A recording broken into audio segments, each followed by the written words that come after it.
चलिए, कल हम लोगों ने पढ़ लिया था सिंधु नदी तंत्र के विषय में। आज पढ़ना है किसके विषय में? गंगा नदी तंत्र के विषय में। क्या पढ़ना है? गंगा नदी तंत्र के विषय में। हिमालयी नदियों में 3 नदियों का प्रमुख रूप से अध्ययन कर लो अच्छे से। एक हमने कर लिया है सिंधु नदी तंत्र का, और सिंधु नदी तंत्र के बाद दूसरा अध्ययन करना है किसका? गंगा नदी तंत्र का। क्लियर? तो गंगा नदी तंत्र का अध्ययन करते हैं और इस पर क्वेश्चन आंसर भी करेंगे। तो गंगा नदी का उद्गम कैसे होता है, क्योंकि ये पूर्ववर्ती नदियों का उदाहरण है। तो गंगा नदी कैसे बनती है, चलिए देखते हैं। कैसे ये पर्वतीय भूभाग से या ग्लेशियर से उत्पन्न होती है, और मैदानी भूभाग में कैसे आती है, और किन किन देशों में बहती है, या भारत में कहां पर बहती है, इसकी लंबाई कितनी है, इन्हीं सब का अध्ययन करना है। क्लियर? सबसे पहले गंगा नदी से एक नदी निकलती है सतोपथ ग्लेशियर से। कौन सी? सतोपथ ग्लेशियर से एक नदी निकलती है। सतोपथ ग्लेशियर से एक नदी निकलती है, जिसको कहते हैं धौली गंगा नदी। कौन सी नदी? धौली गंगा नदी। और एक यहां पर बद्रीनाथ से एक नदी निकलती है, अलकनंदा नदी। अलकनंदा नदी, बद्रीनाथ से अलकनंदा नदी, और सतोपथ ग्लेशियर से धौली गंगा नदी। ये दोनों नदियां जहां पर जाकर के मिलती हैं, उस जगह को कहते हैं विष्णुप्रयाग। किस नाम से जानते हैं? विष्णुप्रयाग। प्रयाग आपसे यही पूछेगा, विष्णुप्रयाग किन 2 नदियों के संगम स्थल को कहते हैं? किन 2 नदियों के संगम स्थल विष्णुप्रयाग में है? तो एक धौली गंगा नदी और एक अलकनंदा नदी। और जो लंबी नदी होती है उसी का नाम हमेशा चलता रहता है। आगे फिर ये नदी अलकनंदा नदी के नाम से और आगे बढ़ती है, और इधर से एक नदी आकर के मिलती है नंदाकिनी नदी। कौन सी? नंदाकिनी नदी। और नंदाकिनी नदी जहां पर आकर मिलती है उसको कहते हैं नंदप्रयाग। क्या कहते हैं? नंदप्रयाग। उसके पश्चात एक नदी इधर से और आकर के मिलती है पिंडार नदी। कौन सी नदी? पिंडार नदी। और पिंडार नदी जहां पर आकर के मिलती है उस संगम का नाम, अलकनंदा से जहां पर आकर के मिलती है उसका नाम रख देते हैं कर्णप्रयाग। क्या रख देते हैं? कर्णप्रयाग। और उसके आगे जब नदी इधर से भी एक नदी आकर के मिलती है, मंदाकिनी नदी। कौन सी नदी? मंदाकिनी नदी। और मंदाकिनी नदी का उद्गम स्थल क्या है? केदारनाथ। क्या है? केदारनाथ से निकलती है मंदाकिनी नदी, और अलकनंदा नदी से जहां पर जाकर के मिलती है उस जगह का नाम हो जाता है रुद्रप्रयाग। क्या नाम हो जाता है? रुद्रप्रयाग। ये नदी और आगे बहती है, और इधर से एक नदी और आती है, इससे मिलती है। इस नदी का नाम होता है, जो निकलती है कहां से? गंगोत्री ग्लेशियर से। कहां से निकलती है? गंगोत्री हिमनद से निकलती है। और इस नदी का नाम होता है भागीरथी नदी। क्या नाम होता है? भागीरथी नदी। भागीरथी नदी गंगा में जाकर के कहां पर मिलती है? देवप्रयाग में मिलती है। किस जगह पर मिलती है? देवप्रयाग में मिलती है। ये देवप्रयाग उत्तराखंड में जगह है। यहीं से गंगा नदी पर्वतों से निकल करके मैदानी भूभाग में प्रवेश करती है। कहां से? देवप्रयाग से। देवप्रयाग के आगे जब ये मैदानी भूभाग पहुंचती है, यहां तक ये पर्वतीय भूभाग बहती रहती है पर्वत में। जब ये मैदान में पहुंचती है तो इसको गंगा नदी के नाम से जानने लगते हैं। किस नाम से? गंगा नाम से जानने लगते हैं। ये बातें समझ में आई? फिर से देखो, हमने बताया बद्रीनाथ से एक नदी निकलती है अलकनंदा नदी, और धौली गंगा नदी निकलती है कहां से? सतोपथ ग्लेशियर से। इन दोनों नदियों का संगम स्थल कहां पर है? विष्णुप्रयाग में। यह अलकनंदा नदी आगे बहती है, एक नदी, अब बताइए ये दाहिने तरफ से मिलेगी या बाएं तरफ से? बाएं तरफ से मिल रही है ना। नदी अगर ऐसे बह रही है तो ये तो बायां ही तट हुआ। इधर से ऐसे हाथ किया जाए तो बायां हाथ इधर आएगा ना, तो बाएं तरफ से ये नदी मिल रही है। इसलिए मंदाकिनी नदी बाएं तरफ से आकर के कहां पर मिलती है? नंदप्रयाग में। और आगे एक नदी बाएं तरफ से ही आकर के मिल रही है कर्णप्रयाग में, कौन सी नदी? पिंडार नदी। फिर केदारनाथ से निकलने वाली मंदाकिनी नदी कहां पर दाएं तट की आके मिलती है? रुद्रप्रयाग में। और आगे देखा गंगोत्री ग्लेशियर से निकल करके एक नदी है भागीरथी, जो किससे जाकर के मिलती है? अलकनंदा नदी से। और जहां पर अलकनंदा नदी और भागीरथी नदी दोनों मिलती है, उस संगम स्थल का नाम क्या है? देवप्रयाग। इसी देवप्रयाग से गंगा नदी अब मैदानी भूभाग में बहने लगती है। बात क्लियर हुई? वही गंगा नदी की बात हो रही यहां पर, जो हमारे भारत में बहती है। और सबसे बड़ा अपवाह तंत्र इसी का है। सबसे बड़ा अपवाह तंत्र किस नदी का है भारत में? गंगा नदी का है। भारत में ही बहने वाली सबसे लंबी नदी कौन सी है? जिसकी लंबाई कितनी है? 2525 मीटर। ओके, 2525 किलोमीटर इसकी लंबाई है। और सबसे ज्यादा अपवाह तंत्र इसी का फैला हुआ है। दक्षिण भारत की भी नदियां इसमें आकर के मिलती हैं और उत्तर भारत की भी नदियां आकर के इसमें मिलती हैं। गंगा नदी को एक जीवित नदी का दर्जा दिया गया है। और गंगा नदी के विषय में हम बात करें तो ये वह सदावाहिनी नदी है। उत्तर भारत की जितनी भी नदियां हैं ये सदावाहिनी होती हैं। सदावाहिनी मतलब है सदा नीरा। इसका मतलब क्या हुआ? यहां पर साल भर वर्षा हो, पानी इसमें उपस्थित रहता है। कैसे? ग्लेशियर के पिघलने से भी पानी मिल जाता है, और जब दक्षिणी पश्चिमी मानसून आता है उसके भी द्वारा पानी मिल जाता है। गर्मी होगा, ग्लोबल वार्मिंग के द्वारा ग्लेशियर पिघलेगा, और ग्लेशियर पिघलेगा तो पानी आ जाएगा किसमें? नदी में। बर्फ के पिघलने से पानी ही तो बनेगा। और दक्षिणी पश्चिमी मानसून से दोनों से वर्षा प्राप्त होने के कारण जितनी भी उत्तर भारत की नदियां कैसी हैं? सदावाहिनी। अब चलिए, ये अगर कहां पर एंट्री कर लिया? मैदानी भूभाग में। मैदानी भूभाग में गंगा नदी के प्रवेश करने के पश्चात इसका वर्णन हम लोग पढ़ते हैं कैसे किया जाता है। जैसे ये मैंने गंगा नदी तंत्र बना दिया।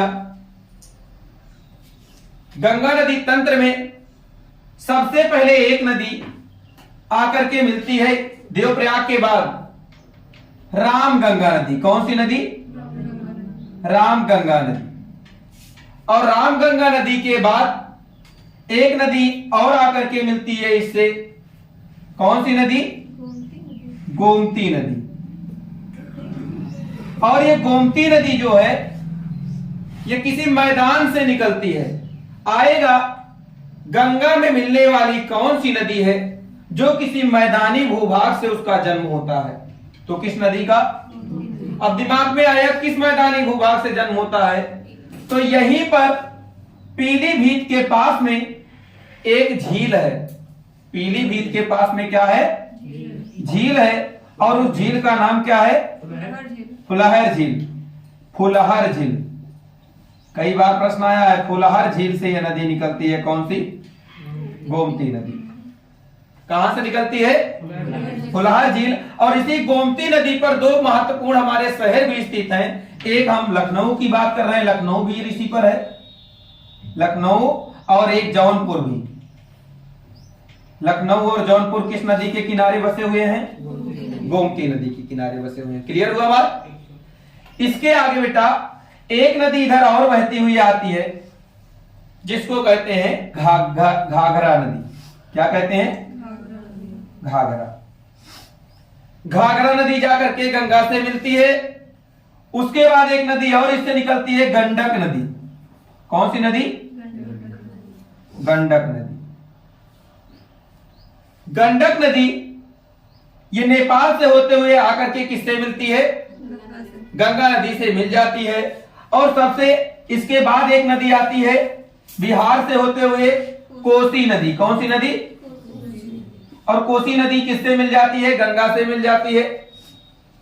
और ये कोसी नदी अपने रास्ता को बदलने के लिए प्रसिद्ध है। कभी इधर बहती रहती है और कभी अपना डायरेक्शन चेंज करके इधर से बहने लगती है। अब बताओ, अगर कोई नदी अपना रास्ता चेंज करेगी तो प्रलय आएगा कि नहीं? वहां पर नुकसान होगा ना। और नुकसान अगर उस जगह पे होगा, इसीलिए इस नदी को बिहार का शोक कहते हैं। कोसी नदी को क्या कहते हैं? बिहार का शोक कहा जाता है। किस नदी को बिहार का शोक कहा जाता है? कोसी नदी को बिहार का शोक कहते हैं। और सबसे लास्ट में दाहिने तट से मिलने वाली एक नदी आकर के मिलती, जो पश्चिम बंगाल और भारत पश्चिम बंगाल का बॉर्डर बनाते हुए आती है, जिसका नाम है महानंदा नदी। महानंदा नदी। क्लियर? फिर से देखो, रामगंगा नदी सबसे पूर्वी सहायक नदी हो गया, पश्चिमी हो गया। रामगंगा के बाद गोमती नदी, और गोमती के बाद घाघरा नदी, घाघरा के बाद गंडक नदी, और गंडक के बाद कोसी नदी, और कोसी के बाद महानंदा नदी। और सबसे लंबी जो इसकी सहायक नदी है वो यमुनोत्री ग्लेशियर से निकलती है। किस ग्लेशियर से निकलती है? यमुनोत्री ग्लेशियर से निकलती है। और यमुनोत्री ग्लेशियर से निकलने के, यमुनोत्री ग्लेशियर कहां पर है? हम आप लोगों को ग्लेशियर पढ़ाए थे, उत्तराखंड में है। कहां पर है? उत्तराखंड में यमुनोत्री ग्लेशियर से नदी निकलती है। और यहां से निकलने के पश्चात ये इलाहाबाद प्रयागराज के, जिसका आज नाम क्या हो गया? प्रयागराज, वहां पर जाकर के गंगा से मिल जाती है। गंगा की सबसे लंबी सहायक नदी कौन सी है? यमुना नदी। और इस यमुना नदी में 4 महत्वपूर्ण नदियां आकर के मिलती हैं मालवा के पठार से। कहां से निकलती है नदियां? मालवा के पठार से। और इन नदियों का नाम क्या है? चंबल, सिंध बेतवा और केन नदी। चंबल, सिंध, बेतवा और केन नदियां। उसके बाद चंबल, सिंध, बेतवा, केन। क्षिप्रा किसकी सहायक नदी है? किस नदी की सहायक नदी क्षिप्रा है? तो चंबल नदी की सहायक नदी कौन सी है? क्षिप्रा नदी। और ये क्षिप्रा नदी के किनारे ही कौन सा शहर बसा हुआ है? उज्जैन। उज्जैन किस नदी के किनारे है? क्षिप्रा नदी के किनारे है। क्लियर? उसके पश्चात ये आएगा प्रश्न आपको, निम्नलिखित में से कौन कौन सी नदियां यमुना की सहायक नदी हैं? चंबल, सिंध, बेतवा, केन। कहां से निकलती हैं? मालवा के पठार से निकलती हैं। उसके पश्चात एक नदी पटना के पास में जाकर के मिलती है, सोन नदी। टोन और सोन नदी। सोन नदियां कहां पर मिलती है? पटना के पास में मिलती हैं, गंगा से। तो इधर जो नदियां आकर के मिल रही हैं, ये बाएं तट की नदी कहलाएंगी, और इधर से जो नदियां आकर के गंगा से मिल रही हैं, दाएं तट की नदियां कहलाएंगी। जब ये गंगा नदी पहुंचती है कहां पर? पश्चिम बंगाल के पास में, तो ये 2 वितरिकाओं में बढ़ जाती है। कितनी वितरिकाओं में? 2 वितरिकाओं में बढ़ जाती है। और 2 वितरिकाओं में यहां से बटने के पश्चात एक तो पश्चिम बंगाल में प्रवेश कर जाती है, जिसको पश्चिम बंगाल में भागीरथी के नाम से जाना जाता है। किस नाम से? भागीरथी के नाम से जाना जाता है। और दूसरी शाखा जो पश्चिम बंगाल के नीचे होते चली जाती है, उसे हुगली कहते हैं। इसी हुगली नदी के किनारे कौन सा शहर बसा है? कोलकाता शहर बसा हुआ है। और छोटा नागपुर के पठार से निकलने वाली एक नदी दामोदर नदी। कौन सी नदी? दामोदर नदी, जो कि किससे जाकर के मिल जाती है? हुगली। क्लियर? अब ये भागीरथी नदी आगे बहती है, और जब ये बांग्लादेश के पास पहुंचती है, कहां पहुंचती है? बांग्लादेश के पास पहुंचती है, तब इसका नाम चेंज हो जाता है। जैसे ये बांग्लादेश में प्रवेश करती है, इसका नाम हो जाता है चेंज। और इधर से एक नदी आती है, जमुना नदी, जो जिसको कहते हैं ब्रह्मपुत्र नदी। जब ये ब्रह्मपुत्र नदी बांग्लादेश में प्रवेश करती है, इसका नाम क्या हो जाता है? जमुना नदी। जब जमुना नदी और भागीरथी अर्थात गंगा नदी आपस में मिलती है, इसकी संयुक्त धारा पद्मा कहलाती है। क्या कहलाती है? पद्मा कहलाती है। और पद्मा नदी जब और आगे बढ़ती है, एक मणिपुर से निकलने वाली नदी बराक या मेघना नदी जाकर के मिल जाती है। किससे? इस पद्मा नदी से। तो इसका नाम यहीं से हो जाता है मेघना नदी। क्या नाम हो जाता है? मेघना नदी। और मेघना नदी के नाम से ही पश्चिम बंगाल में विश्व का सबसे बड़ा डेल्टा का निर्माण करती है, जिसका नाम है सुंदरबन डेल्टा। किस डेल्टा का निर्माण करती है ये? सुंदरबन डेल्टा। कौन सा डेल्टा? सुंदरबन डेल्टा। और ये इसका नाम सुंदरबन डेल्टा में एक वृक्ष पाया जाता है सुंदरी वन, सुंदरी वृक्ष। और यहाँ पर मैनग्रोव वनस्पतियां सबसे ज्यादा भारत में अगर कहीं पर पाई जाती हैं तो सुंदरबन डेल्टा में ही पाई जाती हैं। प्रथम स्थान पर सुंदरबन डेल्टा, सेकेंड स्थान पर गुजरात और थर्ड स्थान पर आंध्र प्रदेश में मैनग्रोव वनस्पतियां पाई जाती हैं। क्लियर हुआ बात सबको? इन तीनों जगहों पर मैनग्रोव वनस्पतियां ज्यादा पाई जाती हैं, इसी सुंदरबन के डेल्टा में। और क्या पाया जाता है? शेर पाए जाते हैं। क्या पाए जाते हैं? एशियाई शेर भी इसी में पाए जाते हैं। क्लियर? यहां पर शेर भी, बब्बर शेर जिसको कहते हो, बब्बर शेर यहां पर मिलता है सुंदरबन के डेल्टा में। क्लियर? उसके पश्चात ये गंगा नदी तर कितने देशों में बहती है? तो 2 देशों में बहती है। कितने देशों में? आपने देखा एक तो भारत में बही और दूसरा जब ये बांग्लादेश में गई तो पद्मा नाम हो गया। बांग्लादेश में भी बही तो कितने देशों में बही? 2 देशों में बही। उसके पश्चात कहें ये भारत के कितने राज्यों में बही? तो 5 राज्यों में बहती है। कितने राज्यों में?